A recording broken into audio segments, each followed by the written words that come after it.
Star Ambika music आ गया, सबके दिलों पे छा गया। ओम शंकर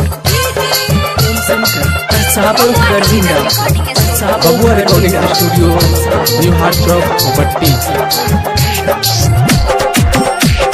जाइयो बाहर थको नहीं चकिया, जाइयो बाहर थको नहीं चकिया।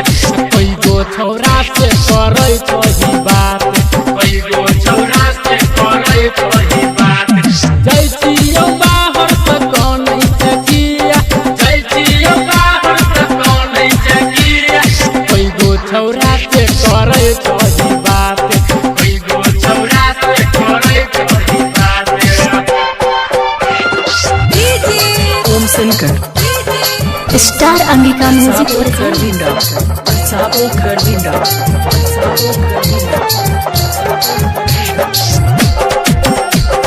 छौरी चलै छै कमर हिला के मारै छै सीटी, एक छौरा गिर जाइ छौ। छौरी चलै छै कमर हिला के मारै छै सीटी, एक छौरा गिर जाइ छौ। देखी के मन होइया जाने दह दुए, देखी के मन होइया जाने दह दुए।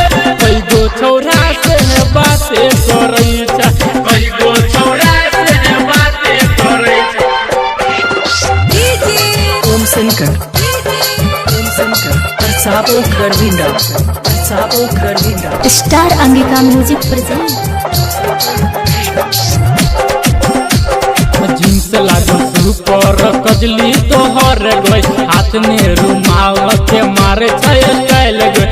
जींस लागो सुपर कजली तोहर गई, हाथ में रुमाल के मारे छै कैल गई। बताबू न जान हाँ दिल के तो बातिए, बताबू न जान हाँ दिल के तो बातिए। कई गो छौरा से बात है करै छी, कई गो छौरा से बात है करै छी। स्टार अंबिका म्यूजिक ओम प्रेजेंट। शंकर गर्जिंदा